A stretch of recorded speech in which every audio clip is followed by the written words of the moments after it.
I'm glad we went down that rabbit hole because that was a very sweet, endearing little tale of two friends coming together and just. He's the best. He just really is.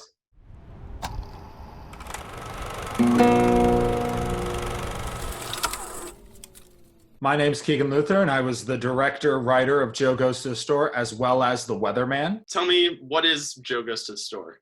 You know, when a relationship ends, how everything reminds you of that person, and it's just, you can't really move on until you've dealt with that. And so what Joe Goes to the Store for me was a film that explored that. So I don't want to open any wounds, but how did this idea come to you? Well, it actually started off as an idea when I was younger. I always thought of this challenge. Done right, any story can be interesting. You know, if Tarantino directed Joe Goes to the Store, that'd be a very interesting film, even though it's about a guy going to a grocery store. And so I then posed the challenge to myself was, okay, well, what would I do to make a story like that interesting? What would make somebody going to the grocery store, how could you make that entertaining? Okay, well, I would want to do it about a guy who's going through what we may or may not think is a breakup. What if the grocery store almost was giving him PTSD and him having to avoid certain aisles and having to do this? And I thought there was kind of a surrealist but authentic comedy in that. And I thought that there was some drama there, but I don't know, that was kind of where the idea came from. So it does kind of ride the line between comedy and drama, like a tragic comedy. When you started developing the story, did that aspect come about naturally, or did you go in thinking this is a tragedy, this is a comedy? When I started writing it, I knew I needed some humor. I needed something to it because I started writing and it was very tragic. I felt that wasn't interesting. It felt to me like I wouldn't want to watch this movie. Mm-hmm. And it was midway through writing the script, and all of a sudden I felt, okay, what if he just walked to the store? And making that choice kind of helped me to feel, okay, so this is a dramedy. Then adding the song on top of that, trying to, all these elements coming in together to really form something that felt, I don't know, funny. Would you see yourself relating to the comedic side more or the dramatic side more? The part of me that finds humor in the weirdest situations thinks the movie's hilarious. But I also, the part of me that really longs to understand people on a deeper level really relates with somebody enduring a significant amount of pain and how sometimes it feels like everything around us just seems like we can't move on until we've dealt with something. And I relate to that. Whether or not I necessarily relate to the full-on context of the film, I definitely relate to things happening in your life that you have to process. You know, it can be daunting for young people to take on heavy subject matters such as this. So what's the process looked like in trying to write something that was honest and true? Well, hopefully I succeeded at that, but and I'm flattered by your words, but I think at least how I try to approach subject matter that I don't have as much life experience in, thankfully, I try to approach it from a standpoint of empathy for that emotion.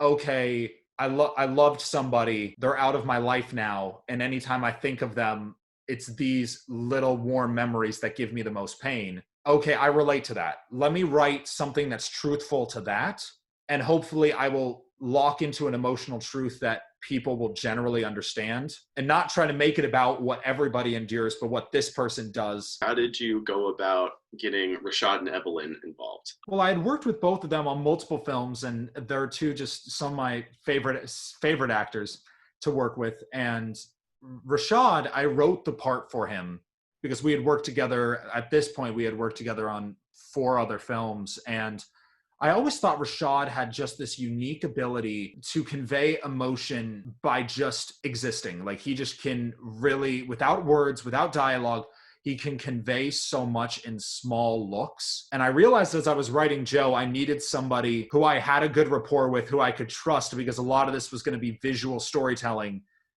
So for me, he's a no-brainer. Rashad is just that talented that he just needed that.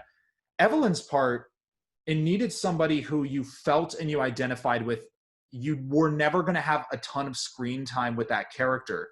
So I needed someone who just elicited this warmth. And if anybody's ever met Evelyn, you've seen Evelyn and think she's just incredibly likable just the minute you see her.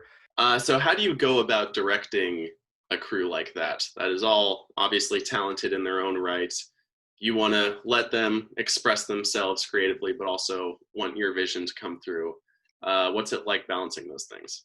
But what I found to be the most effective method is you bring an idea to the table. If you're the writer, you bring the screenplay with you, and in your head, you need to make decisions on what you want, because you need to be able to answer people's questions and be able to bring it all to one cohesive whole. But I always try to let everybody have ideas. I don't try to dictate everything. If there's something I feel very passionately on, I'll mention it and I'll talk about it. But I always think that films tend to be far better when the people involved have more creative say. And one person we definitely have to highlight is the songwriter for the song that's featured in Joe Goes to the Store, because it's such an integral part to the story and also just the comedy. Explain your process on getting the song made. Music tends to be an audience's grounding point. Like, it tends to be how we are grounded in the reality of the world.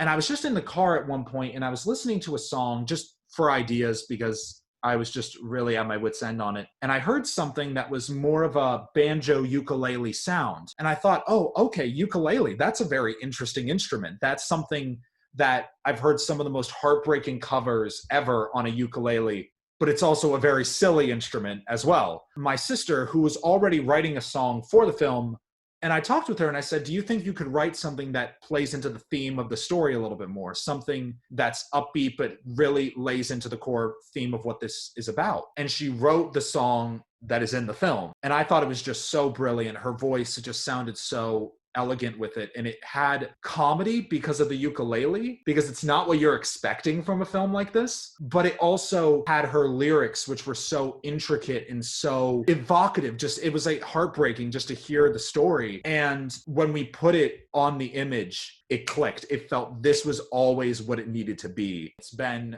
What is one piece of advice that you would give to young filmmakers that you learned on this set?